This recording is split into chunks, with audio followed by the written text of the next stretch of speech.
All rise. Veuillez vous lever.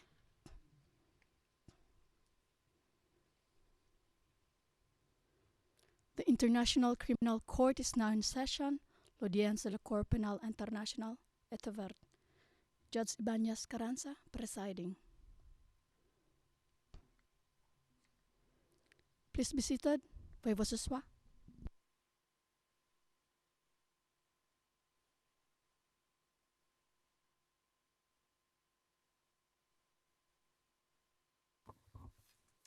Good morning, everybody. First, as requested by the outreach section, the photographer can now take pictures for 2 minutes for the publicity of the hearing. Is it here? No? Okay, please. We can invite him to enter for the publicity of the hearing. Thank you.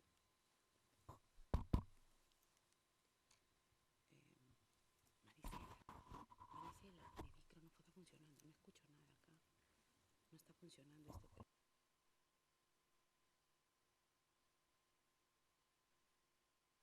You have 2 minutes, please.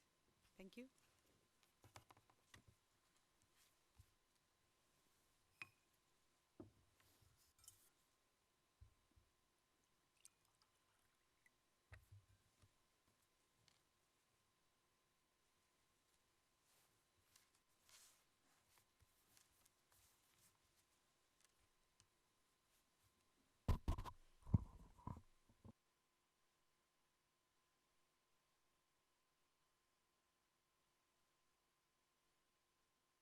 Thank you very much. Court officer, please, could you call the case? Good morning, Madam President. Situation in the Republic of Mali in the case of the prosecutor versus Al-Hassan Ak Abdul Aziz Ak Mohammed Ak Mahmoud. Case reference ICC 0112-0118, and for the record, we are in open session.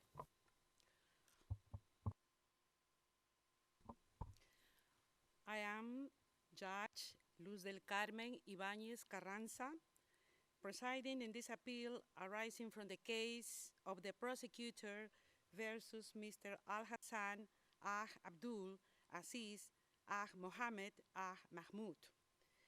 My fellow judges in this appeal are Judge Chile Eboe Osuji, Judge Howard Morrison, Judge Piotr Hofmansky, and Judge Solomi Balungi Bosa. May I ask the parties and participants to introduce themselves for the record, please, starting with the defense.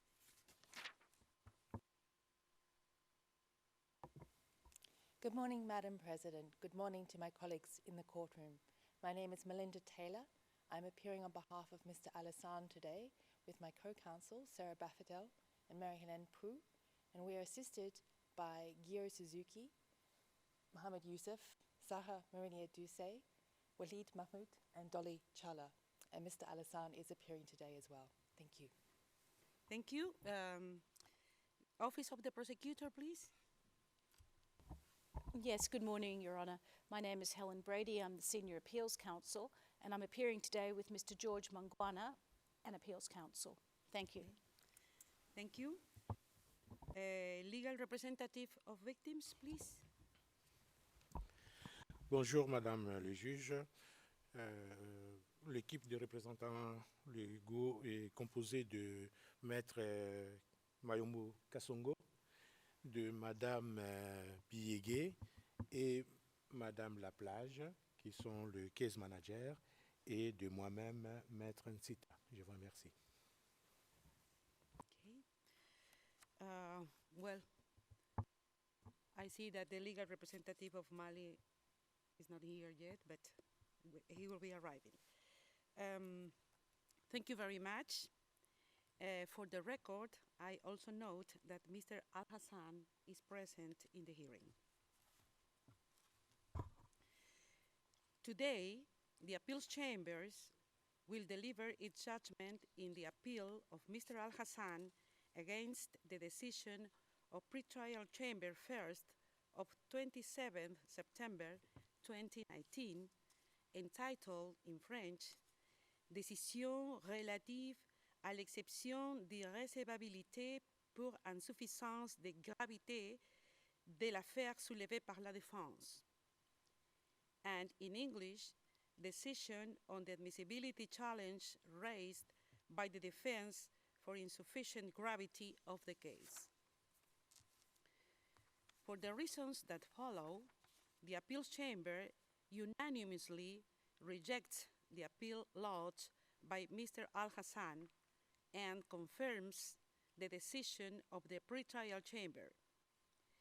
This is a non-authoritative summary of the appeals chamber's written judgment in the appeal. The latter will be notified to the parties and participants after this hearing. I shall briefly outline the procedural history of this appeal.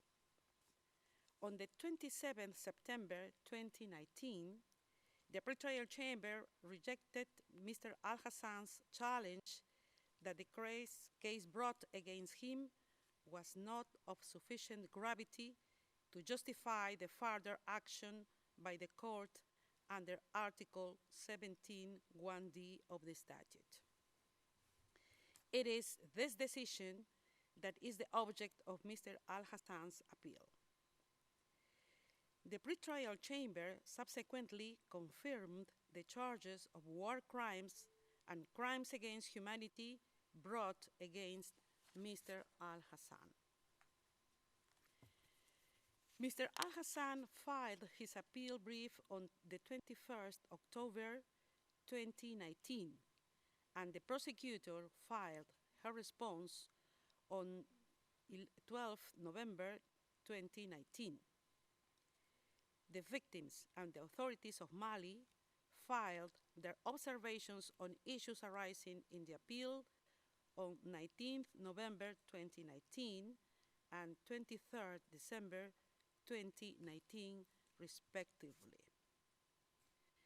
Mr. Al-Hassan raises two grounds of appeal. Under the first ground of appeal, Mr. Al-Hassan argues that the pretrial chamber erred by adopting for the purposes of admissibility an overly broad and erroneous definition of the case that artificially inflated the gravity of the case on the basis of irrelevant considerations. Under the second ground of appeal, Mr. Al-Hassan challenges the pretrial chamber's exercise of discretion in its assessment of the gravity of the case based on a purported failure to attribute sufficient weight to the nature of his individual conduct. Mr. Al-Hassan requests the appeals chamber to reverse the impugned decision and determine that the case is inadmissible due to reasons of insufficient gravity. The gravity requirement in Article 17(1)(d) of the statute. Prior to considering the specific arguments raised by Mr. Al-Hassan, the appeals chamber finds it appropriate to set out its interpretation of the gravity requirement stipulated in Article 17(1)(d) of the statute. For the reasons set out in detail in the written judgment, the appeals chamber considers that the gravity requirement must be assessed on a case-by-case basis, having regard to the specific facts of a given case. The purpose of this requirement is to exclude from the purview of the court those rather unusual cases when a conduct that technically fulfills all the elements of a crime under the court's jurisdiction is nevertheless of marginal gravity. In reviewing the findings of the trial chamber challenged by Mr. Al-Hassan, the appeals chamber is guided by the above interpretation of Article 17(1)(d) of the statute. I have been noticed for the record that the representative of the state of Mali is present now in the gallery. Is it? Okay, thank you. Thank you very much.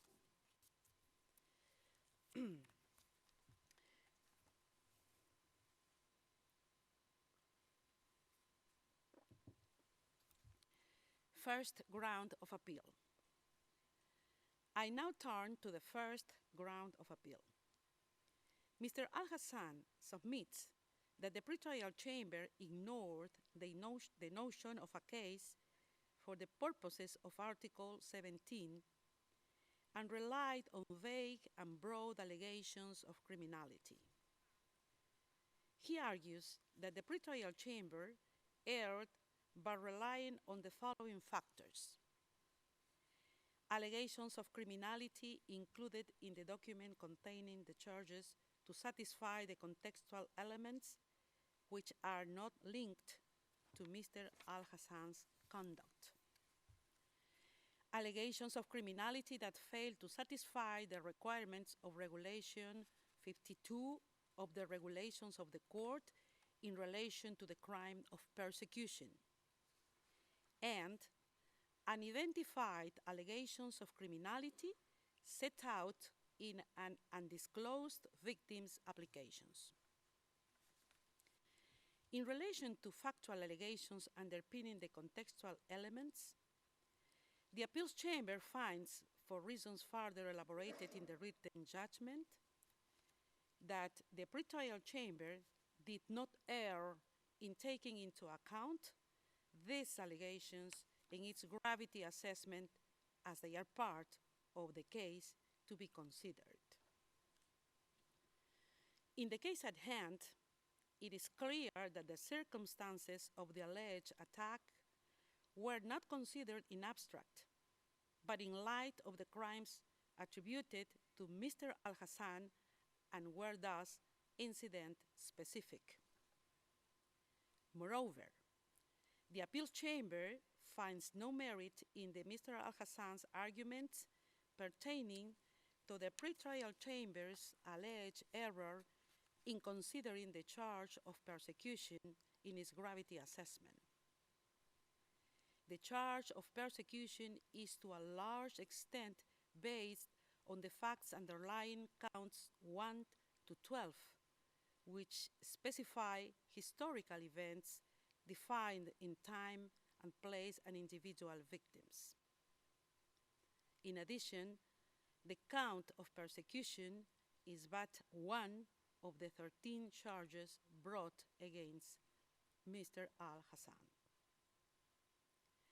In relation to Mr. Al-Hassan's contention that the pretrial chamber's reliance on the number of participating victims was erroneous, I will first address the Appeals Chamber's approach as to the relevant criteria for the assessment of gravity requirement under Article 17(1)(d) of the statute.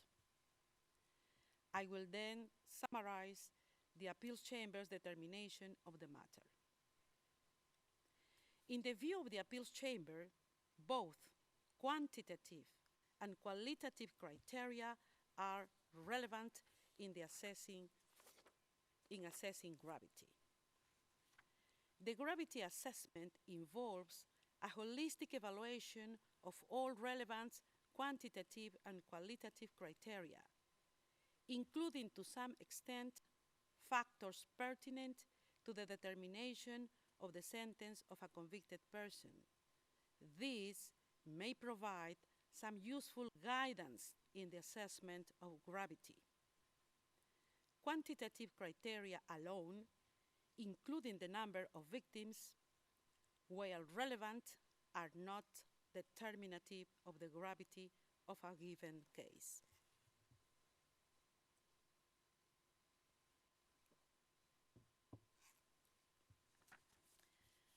In determining the number of victims, the number of participating victims may provide some indication of the scope of victimhood within the context of a case. The relevance of the number of participating victims to a gravity assessment pursuant Article 17(1)(d) must be assessed on a case-by-case basis. Turning to the specific arguments raised by Mr. Al-Hassan, the Appeals Chamber notes that the number of victims, while relevant, was not determinative in the pretrial chamber's assessment of the gravity requirement under Article 17(1)(d) of the statute. It remains undisputed that the facts underlying the alleged crimes in the present case, as presented by the prosecutor in the document containing the charges, involve 10 direct victims of forced marriage, sexual slavery and rape, 22 victims, direct victims of torture and other ill treatment, 60 direct victims of the passing of sentences without due process, and the destruction of 10 protected buildings. Furthermore, according the prosecutor, the crime against humanity of persecution affected the entire population of Timbuktu and its region. This population potentially includes several indirect victims unaccounted by Mr. Al-Hassan. In light of the foregoing, and given that the pretrial chamber does not seem to have attached significant weight to the number of participating victims, it is clear that this consideration was not a determinative factor in the pretrial chamber's assessment. It was only one of the several relevant quantitative and qualitative considerations. In particular, the pretrial chamber considered the nature and extent of the charged crimes, the repercussions of the alleged crimes on the direct victims and the population of Timbuktu as a whole, in particular the victims of rape, sexual slavery, and other inhuman acts in the form of forced marriages, the discriminatory motive of the crimes allegedly committed against the population of Timbuktu on religious and on gender-based grounds, the vulnerability of certain victims, the allegations that the crimes at bar were committed as a part of a widespread and systematic attack against the civilian population, the significant role that the prosecutor attributes to Mr. Al-Hassan in the execution of the said crimes through his contribution to Islamic police, and Mr. Al-Hassan's degree of intent and degree of participation in these crimes. Accordingly, the appeals chamber does not find an error. The appeals chamber therefore rejects the first ground of appeal.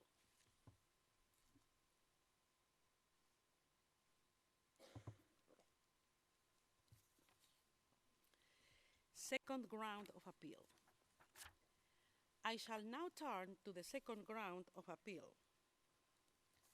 Under this ground, Mr. Al-Hassan argues that in abusing its discretion, the pretrial chamber erred in its assessment of gravity by failing to attribute sufficient weight to the nature of his conduct.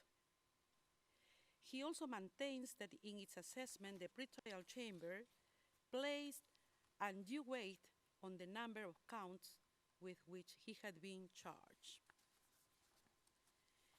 In relation to the nature of Mr. Al-Hassan's individual conduct, the appeals chamber does not find any error in the pretrial chamber's consideration. In its assessment of the gravity requirement of the significant role that the prosecutor attributes to Mr. Al-Hassan in the execution of the said crimes.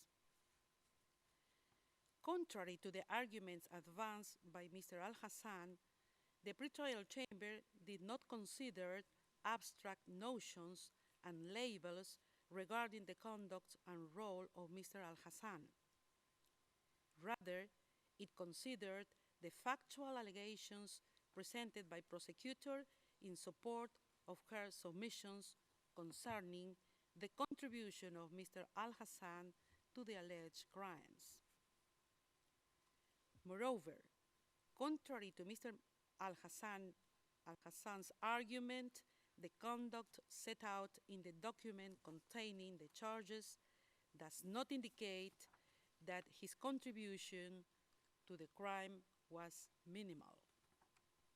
Furthermore, for reasons fully set out in the written judgment, the appeal chamber finds that although Mr. Al-Hassan is correct that in the confirmation decision, the pretrial chamber considered that Mr. Al-Hassan had not made essential contribution to the crimes, this consideration is irrelevant to the disposition of this appeal.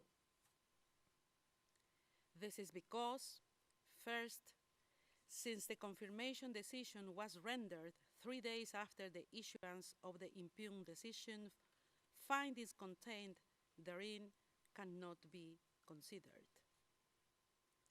Second, while the question of an essential contribution is in accordance with the jurisprudence of the court relevant for liability under Article 25(3)(a) of the statute as perpetrator, this does not mean that absent an essential contribution as perpetrator, the case is automatically not grave enough.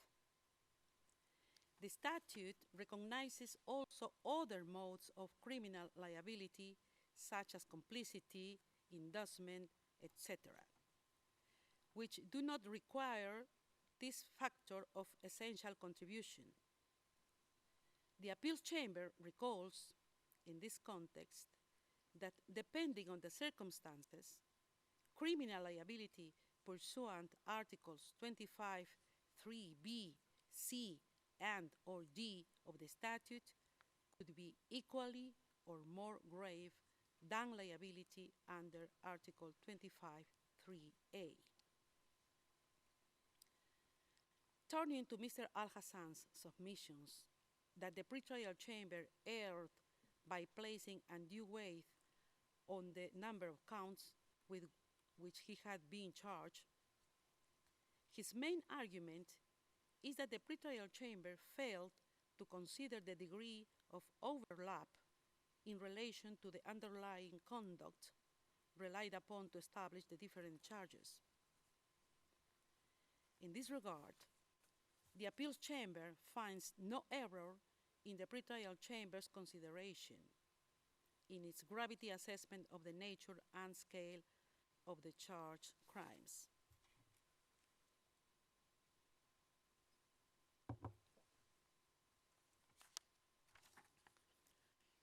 It is clear from the impugned decision that the focus of the pretrial chamber's assessment was the nature and scale of the charged crimes, rather than the number of counts or charges. Both factors are relevant criteria to the assessment of the gravity requirement under Article 17(1)(d) of the statute.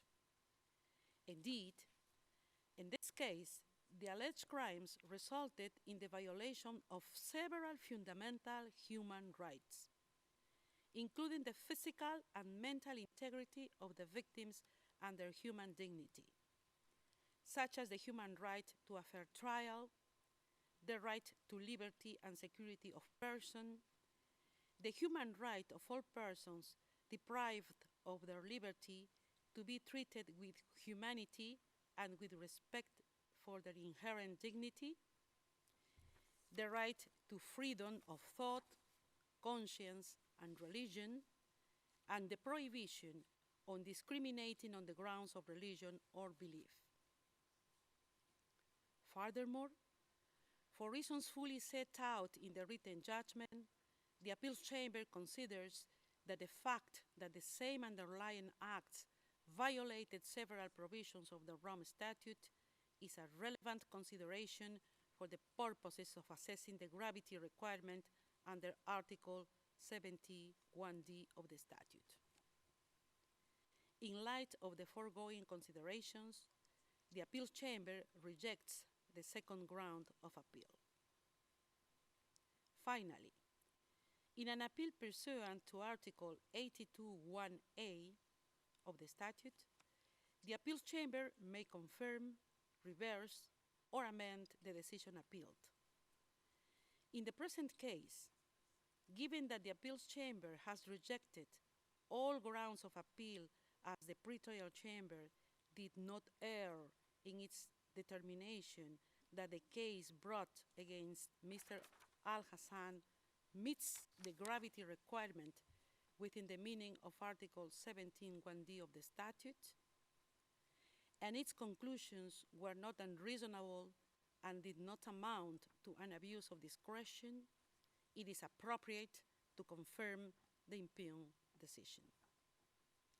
This brings us to the end of the summary of the appeals chamber's judgment.